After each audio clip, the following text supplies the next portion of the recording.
we are failing ourselves. We need a type of muscular, manly Christianity. I'm not speaking gender specifically because there are women who can bring the action also. I believe in that. But what I mean is that our Christianity, it doesn't speak to us as a people, and it's necessary. Here's an example.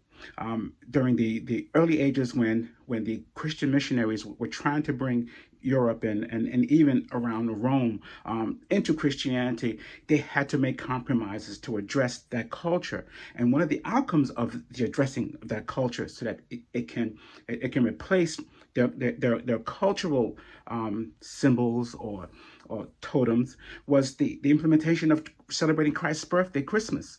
It was another holiday called Saturnalia, and in Rome it was a day of just revelry. You think Mardi Gras is something else? Saturnalia was off the chain. That was when women could even have married women have like open public liaisons in the street, do whatever they want. That was Saturnalia, but to replace it to draw them into something that they could understand, that met their needs and that could elevate them and point them towards Christ.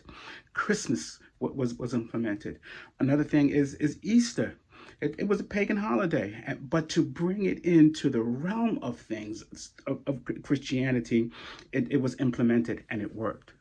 And if other cultures can be how should I say, can be addressed, reached out to where they are, right? Where they are, why not us?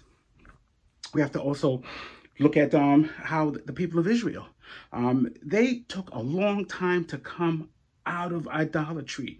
They were called henoistic. They believed in their God, but they also believed that other gods existed too. There was no true plurality, but it took a long time. In fact, even when Christ was alive, there were like four sects of Judaism. It's not what you think it is now, but at that time there was the sect of the Sadducees, those who believed only in the Torah and no afterlife. There were the Essenes who were monks. There were the Pharisees, who were the learned men, the people who read the law and who believed in the prophets. The Sadducees only believed in the Torah. The Pharisees extended the whole thing, so did the Pharisees. And that was the small birth of Christianity. So what was deemed Judaism now is not Judaism then. It was a whole different ballgame, although these four sects were deemed to be Judaic. Another example of how Christ applies to everyone's culture is Paul himself. Paul had an ongoing debate and really spoke badly about the other apostles. I think it was Peter and one or two others who were in the Jerusalem sect. There was sects of Christianity at that time, and and they believed that you had to follow the kosher rules, the Judaistic rules. And Paul said no, that you can bring in the Gentiles as they are according to their own culture. Paul said he had to speak to people, and by dropping those cultural points of view to Christianity, it opened up Christianity to us all. And the problem we're having is that we for so long believe that anything that's pertaining to us is dirty, filthy, lazy, and wrong. If we want help from the government, it's wrong. Whereas corporations who make record profits and pay no taxes still get tax breaks, but we can't get simple little things from the government. And it's all our taxes. We pay taxes. If you shop, you're paying taxes. Income taxes too. I bet if we tally what each group gets percentage wise, what we put out in terms of taxes, I would say that we're probably on the bottom of the list. In any case, we have Christianity, which is of course derived from Lutheranism, Martin Luther, his 12 Theses, and so forth. But it's also based upon the philosophy of Calvin, who believed in the work ethic.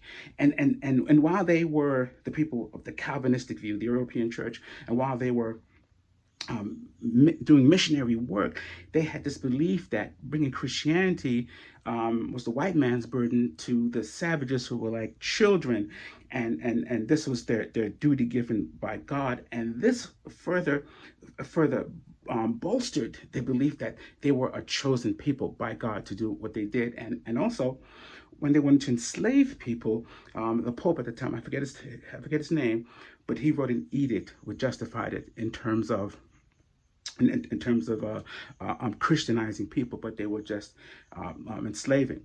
So religion is not just based upon a group of people. Religion is based upon who you are when you are. When Jesus Christ first began his mission, he said he has come to heal the brokenhearted, to give beauty for ashes. And that means that however your heart is broken, however whatever ashes you find yourself in. And what we worship right now is a Eurocentric church. There's nothing wrong with it. Hear me now. But we need a church that speaks to our specific needs, that reaches its hand out to us, because we have a Lord who is a personal savior to the person.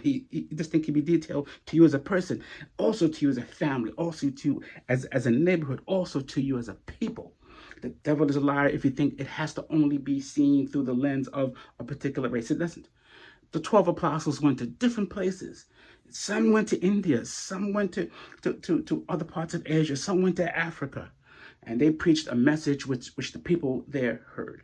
And we should continue to do the same very thing. In this country, we have holidays like